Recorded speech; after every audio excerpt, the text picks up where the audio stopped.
Pagbati po sa inyong lahat mga kababayan at mga mahal po naming taga-subaybay. Ako po si Jazz Vlog. Rekta na kagad tayo mga kababayan sa wakas.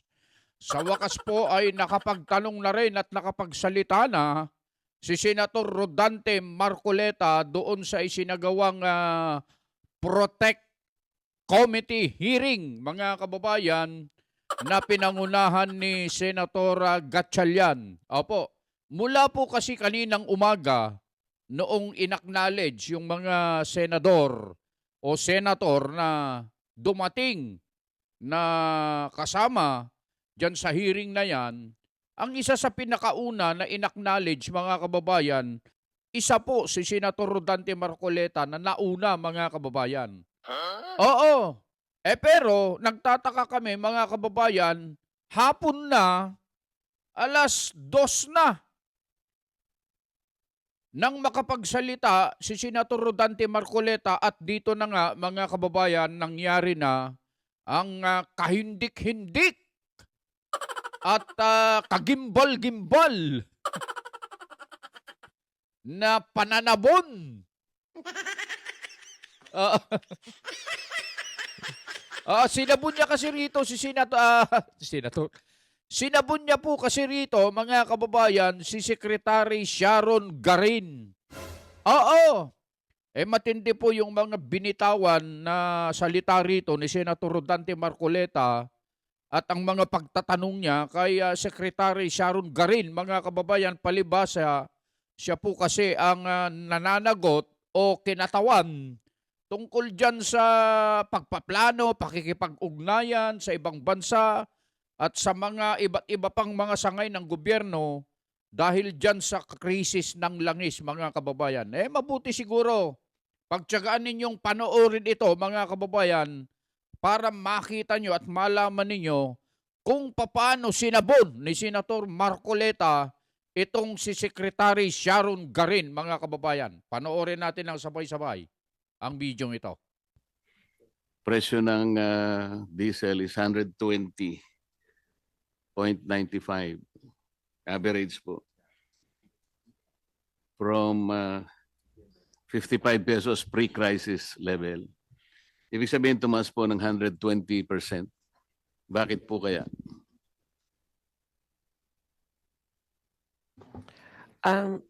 Mr. Chair, the increase is basically because we are an importing country. We don't have any refinery. We don't have indigenous resources, or very, very minute lang. And if Mr. Chair, if you allow me, our fuel, our pump price, more or less, ang fuel cost niyan is about more than half, mga 50+%. Tapos meron kang logistics, ang margin ng companies, pero our tax is about 25%, Mr. Chair. Hindi, alam po natin yun, ma'am. Ang tinatanong ko, bakit po 120% ang itinaas? Ano po ang explanation? Mr. Chair, the upward push is because of the cost, the price of fuel, Mr. Chair, and because there's a increase in price of fuel, and then there's uncertainty in the infrastructure of the oil industry internationally. Yung logistics tumaas, tapos yung insurance tumaas na rin kasi natatakot na rin silang magpagamit ng vessel nila or crossing that traversing, no? So tumaas lahat. That's a component, all the logistics, insurance, mga lahat po, Mr. Chair. The government initiate an inquiry, for example, from the players, oil players, kung yung 120% is reasonable?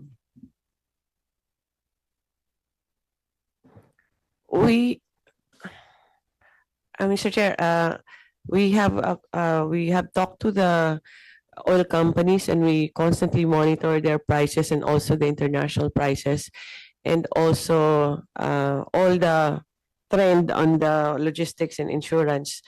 Tumataas talaga and it within range naman yung increase ng pump prices natin, Mr. Chair.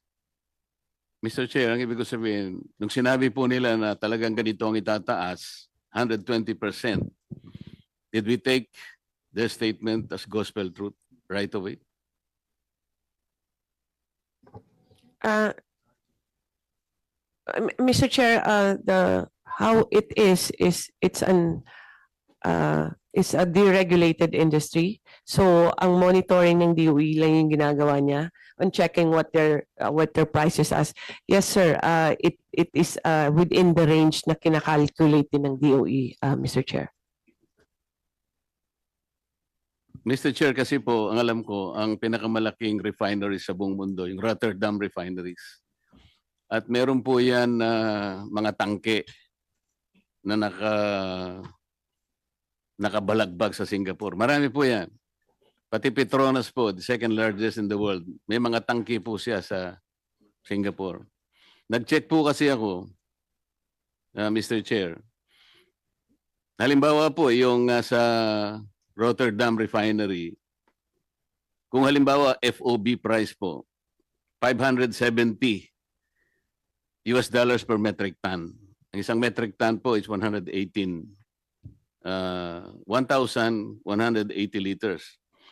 So kinuwento ko po yon, kasama na po yung itinatawag silang MAPS, yung means of Platts Singapore, which is $1.71. Yung 15 po, ito yung transport, ano? I-multiply natin ng 60 pesos, ito po yung peso to $1 at dinivide ko ng 1,180 para po makuha natin yung landed cost. Alam po niyo, it's only $29 at 29 pesos 83 centavos. Kapag sinama po natin, kahit hindi natin alisin ang excise, VAT, may importation, distribution, storage, broker fees, SGS survey, 2% CME, ito po yung coconut methyl, at saka VAT differential, which is actually 15 pesos and 51 cents. 45 pesos lang po yun eh. So, ang sinasabi ko po, Mr. Chair, bakit hindi po tayo, kasi po narinig ko, sinasabi nyo kanina, nakipag-usap kayo sa South Korea, nakipag-usap kayo sa China, nakipag-usap kayo sa Japan. Bakit hindi po ang gawin ng PNOC, direkta po tayong pumunta, magitan ng vessel natin, magpakarga tayo sa Singapore. O hindi po dadaan nyo ng Strait of Hormuz. Mr. Chair, yun po yung ginagawa ng PNOC. We are actually directly contacting possible suppliers in the US, South America, and North America. Lahat po, in-explore naman yan eh.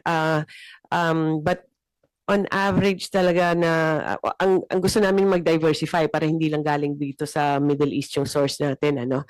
Pero ang isang issue din na why there's a limitation on the US source or on the other side, medyo 30-45 days kasi yung delivery. So may mga logistical pa. But based on what are the offers to us, kasi fina-farm out yun yung offer ng PNOC, ang mga presyo, Mr. Chair, abot ng mga $200 per barrel. Eh.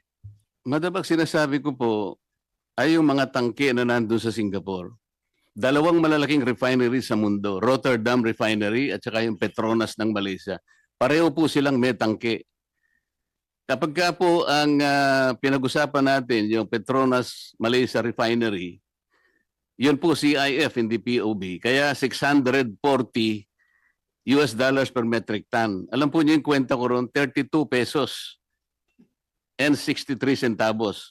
Isama natin po yung additional cost. Huwag na po nating ialisin ang excise, VAT, and so on and so forth. 15.51, ang magiging presyo, mahal lang ng konti, 48 pesos per liter. Bakit po sinasabi natin, kinakausap natin ang Amerika o sa Caribbean, kung ano man yung gusto nyo kausapin, South Korea, or ang sinasabi ko po, nasa Singapore po yung mga tangke. Pwede po nating i-dispatch ang diesel natin, diesel tank transaction lang po pinag-uusapan natin eh. Nakapagtanong po ako sa kaibigan sa mga industry sa Singapore, kaya ko po nakakuha itong ganitong mga data. Kaya po tinatanong ko sa inyo, paano po nangyari? Ang sabi ng Pangulo 2 weeks ago, meron po tayong about 50 to 60 days 2 weeks lang po nangyari. Meron po tayong stock. Bakit sumipa po ng 120%? Yun po yung tinatanong ko. Nag-react po lahat ang ating mga sektor, agriculture, transport, lahat na po.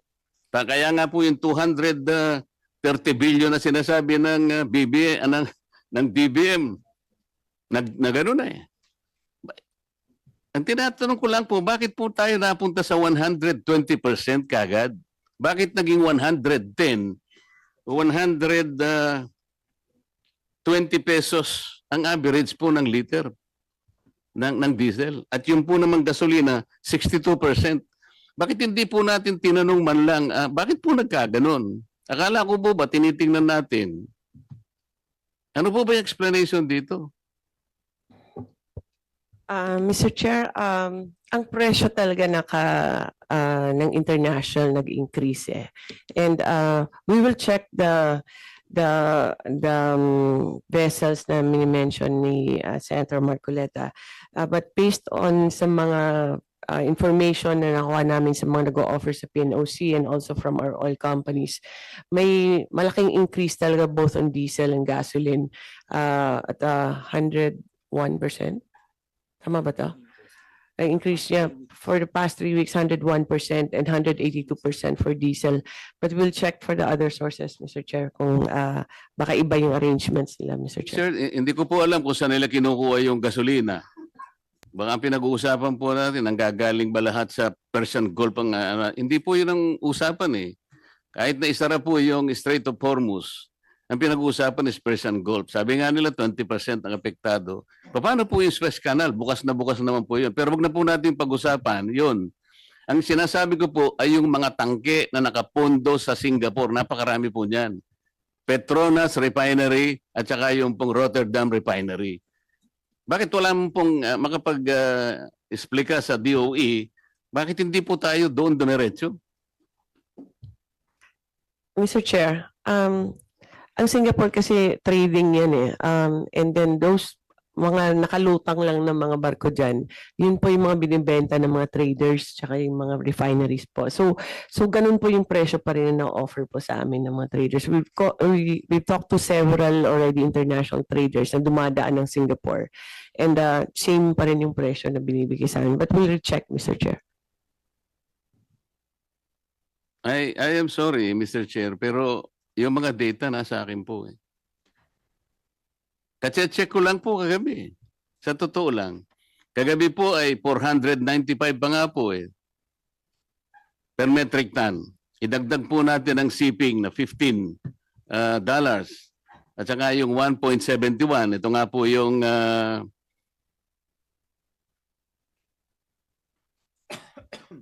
yung gross margin po eh.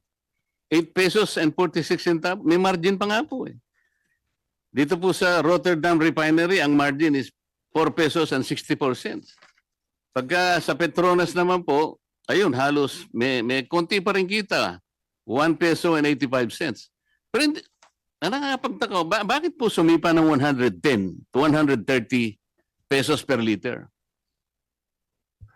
Bibigay ko po sa inyo yung data na nakuha ko. Nagtanong lang po ako sa mga kaibigan sa industry sa Singapore. Kabisado po nila ito eh. Bibigyan ko po kayo ng isang... ang tinatanong ko po, bakit nagsimula tayo na tinanggap natin kagad 110 pesos to 130 pesos ng upo ngayon ng ang average nga 120 pesos na ang diesel, tinanggap na lang natin ang ganun. Well, what happened? Wala po bang halimbawa, Secretary Balisacan, wala po ba tayong kakilala halimbawa mga industries sa Singapore? Nandun po lahat yung kanilang mga tangke. Pwede po nating makita, kahit kayo po, tanong ninyo kung magkano ngayon. Nahawak ko po yung mga data eh. 29 pesos and 83 cents. Rotterdam Refinery tanks based in Singapore. Petronas 32 pesos and 63 centavos. May kita pa po eh. Paano po nangyari biglang sumipa ng 110 from 55 pesos for example, naging 110. Kaya po nagkaroon po tayo ng crisis. Parang imagine po yung crisis. Ang tinatanong ko po sa DOE, Meron po bang nagkaroon po ba tayo ng inquiry? Pinatawag po ba natin ang mga oil companies? Yes, Mr. Chair. Mr. Chair, we've been meeting with the oil company several times. Ang presyo, sinusundan yung maps. And then ang the rest, Mr. Chair, umi-increase yung logistics tsaka yung insurance. Pero yung premium po, Mr. Chair, for you to be able to purchase a supply, dati po mga $5 to $10 lang yan. Ngayon po mga $60 na. So umaakyat talaga lahat, Mr. Chair. Ang sinasabi po ninyo, Madam Secretary, Mr. Chair, ay yung pong panganib na dadaan po kayo sa Strait of Hormuz. Ang pupuntahan po natin Singapore, ang layo naman po sa Strait of Hormuz noon eh. Nagkakaintindihan po ba tayo? Yes, Mr. Chair. No, it's not a straight Hormuz na ano. We are just getting products also from Singapore and all Southeast Asian countries, Mr. Chair.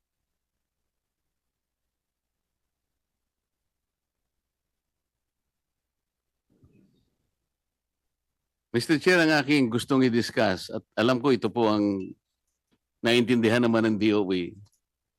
Ito po dahil sa sinasabi natin may crisis na, tank to vessel procedure na po ang pinag-uusapan natin.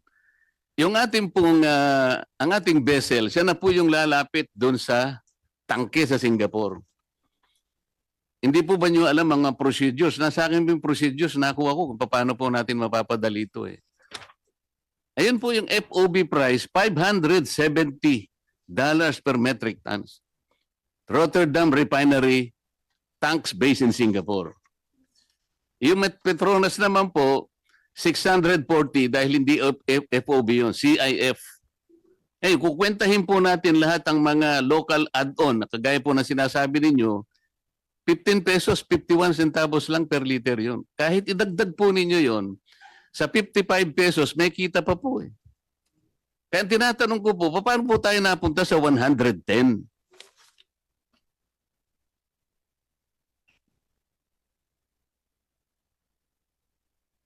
Mr. Chair, we will recheck the data and we'll if we can get the data from the good senator also. But ang lahat po na orders, halos marami po na orders, gumagaling talaga ng Singapore kasi yun isa sa mga pinakamalaking trading company. But in our computations, talagang ganun po yung presyo. Kasi kahit kunin mo doon, mahihirapan ka rin maghanap ng sarili mong vessel kasi nag-aagawan ngayon. And then the vessel is more expensive now. The premium of the insurance is really, really very expensive. And there's a premium for you to be able to buy, which is from $5 became $60.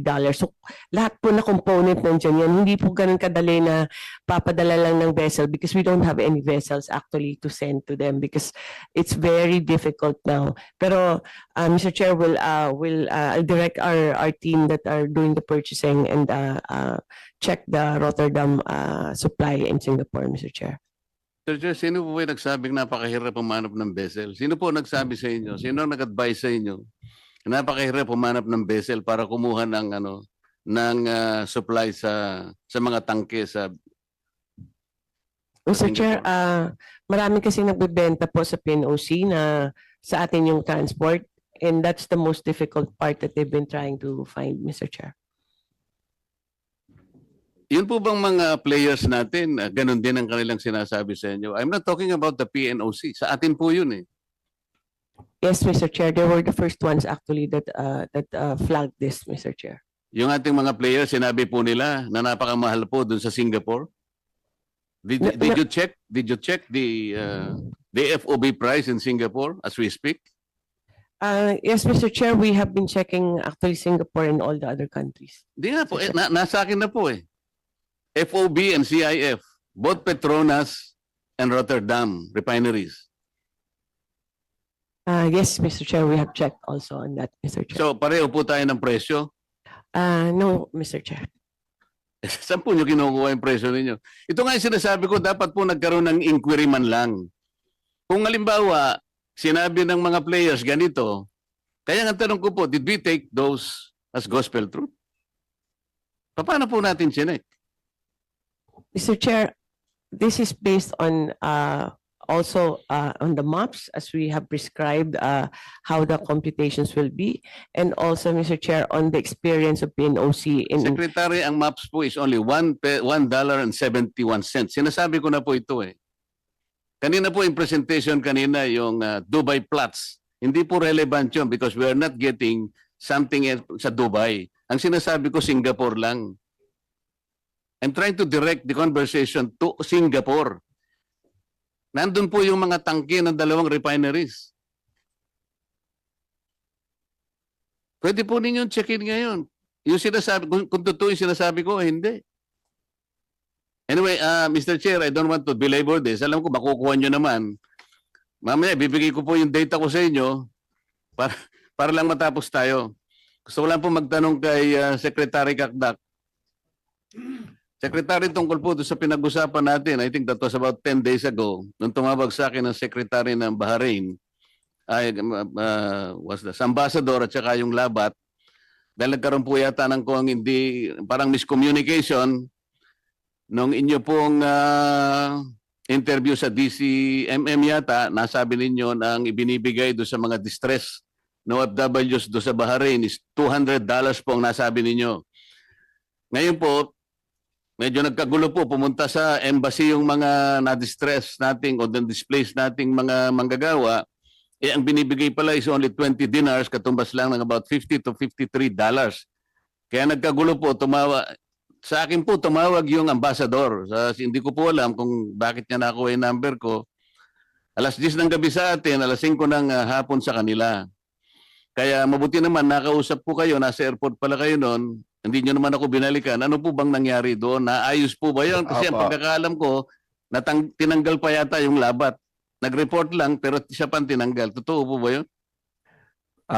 Yes, that same night po, Mr. Senator, nag-Zoom Philcom po kami at doon napaliwanag na una, talagang 20 BD yung binigay nung araw na yon at pangalawa, rinirepaso po yung rates at yun po yung sinasagawa namin ngayon.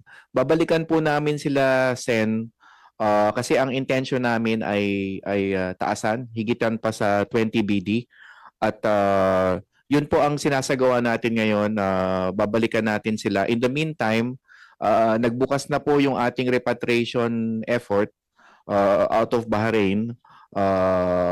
Around 200 po ang naitawid sa causeway at patuloy lang po yung repatriation effort natin, Mr. Senator. Yun pong na-recall is yung administrative staff na nasangkot po sa isang viral video kung saan ay naging highly disrespectful po siya sa ilang OFW leaders who were outside the embassy premises. Kaya't sa ngayon po, we are subjecting him to an investigation. He is back home. Senator Hindi po yung labor Marcoleta, attaché, Mr. your time is up, but you can have one or few more questions. Secretary, kasi kaya lang naman sila parang kinabahan dahil papunta lahat ang mga tao doon at yun ang gusto nilang mapigil dahil ang pagkakaalam nila, dahil yung sinabi po nyo sa DCMM yata o DCME, $200 per person at 1,200 na ang nabigyan nyo nung araw na yon. Kaya po, nakiusap sila na sana magkaroon kayo ng clarification. Wala silang matawagan sa opisina nyo. Bigla na lang ako po yung natawagan. Hindi ko nga alam paano lang ako yung number. Ayos po ba yun? Kasi ang alam nila 20 dinars lang pero $200 po kasi ang sinabi nyo. Kaya nagkagulo po sila. Yun po yung tinatanong nila. At hindi nyo naman ako binalikan kung naayos yun. Kasi parang nangangamba po sila sa araw na yun. Baka daw po guluhin sila ng mga distress workers. Sen, pasensya na po, hindi ko kayo nabalikan. But rest assured, right after your call, nagpa-convene po ako ng virtual Filipino community at ako'y humingi ng paumanhin at naipaliwanag ko po na nagkamali po ako nung sinabi kong 1,200 US dollar. Yung $200 para ho doon yun sa umuwi. So yung 200 for instance na tinawid sa causeway, $200 po ang natanggap nun. Pero bagamat ganon, Sen, Mr. Senator,